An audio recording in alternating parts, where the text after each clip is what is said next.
Alors j'ai commencé à avoir une psy, mais le problème, c'est que je me suis rendu compte qu'à chaque fois que je sortais de chez la psy, j'étais encore plus mal qu'avant d'y aller. Et en vrai, c'est logique.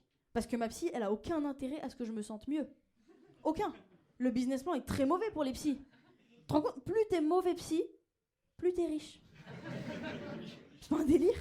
À chaque fois que j'arrive avec un nouveau problème, je suis sûre qu'elle fait des calculs dans sa tête. Embrouille avec la meilleure pote, 300 balles. Nouveau crush qui la calcule pas, je peux faire durer ça sur 10 séances, 1000 balles. C'est-à-dire qu'un échec amoureux pour moi, c'est un thermomix pour ma psy. Ok. Ouais. Puis je suis sûre que c'est une mytho. Tu sais, elle fait genre, elle prend des notes et tout, mais je suis sûre qu'elle les relit jamais. Ou peut-être avant de dormir. Là, c'est pas mal. Tu sais, elle doit être là dans son lit. Oh, ma vie, c'est pas tant de la merde que ça. Bonne nuit. Ah ouais. Mais j'ai réfléchi, je pourrais pas être psy, moi. Je pourrais pas faire ce métier parce que, déjà, trop peur de confondre les histoires entre les patients. Imagine, tu te trompes. C'est terrible, genre la meuf, elle est jalouse maladive, t'es là, bah en même temps, il vous a trompé. Quoi? Il m'a trompé? Ah non, non, pardon, je me suis trompée de patiente, pardon, Non, ou pire, je serais trop curieuse, mais de manière hyper malsaine. Je sais pas, genre je pourrais passer des heures à stalker les profils Insta des protagonistes de l'histoire, tu sais. En plus, à force de fouiller, tu vas te rendre compte que le mec, bah, il la trompe vraiment. Qu'est-ce qu'il y a? Je parle comme une vieille? Ouais, mais je suis vieille. Non, bah si, je suis vieille. Enfin, certes, j'ai pas connu la guerre, mais enfin, j'ai connu Alphaville, Bronski Beat et Durand-Durand, donc on se calme. Mais je le sais, tu vieille. Merde, j'ai fumé dans des avions, les mecs. J'ai fumé dans des trains. J'ai fumé dans des restaurants. J'ai même fumé dans des wagons-restaurants. J'ai roulé sans casque, j'ai conduit sans ceinture, j'ai bronzé sans protection. J'ai eu des sièges en jean et des phares jaunes. J'ai écouté les faces A et des faces B.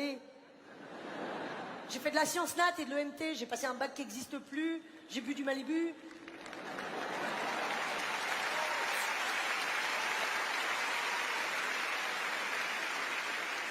J'ai mis de l'Obao et de l'Impulse. Et personne m'a offert de fleurs. J'ai mangé des Tritz et des Raiders. J'ai connu Michael Jackson noir et Madonna jeune. J'ai mis du Studio Line de L'Oréal. Je vais vous avouer un truc, hein, j'ai un peu honte, mais actuellement je suis jaloux de mes enfants. Ouais. Non, mais c'est vrai, il y a plein de trucs qu'ils peuvent faire et que moi je peux pas faire. Bah, la dernière fois que j'ai vomi sur l'épaule de quelqu'un, eh ben il m'a pas dit « Oh, on a de la peine à digérer son whisky !» Non, c'est énervant, quoi. Vous savez, quand on va se promener et qu'on marche et que je suis fatigué et que j'en ai marre, si je fais ça...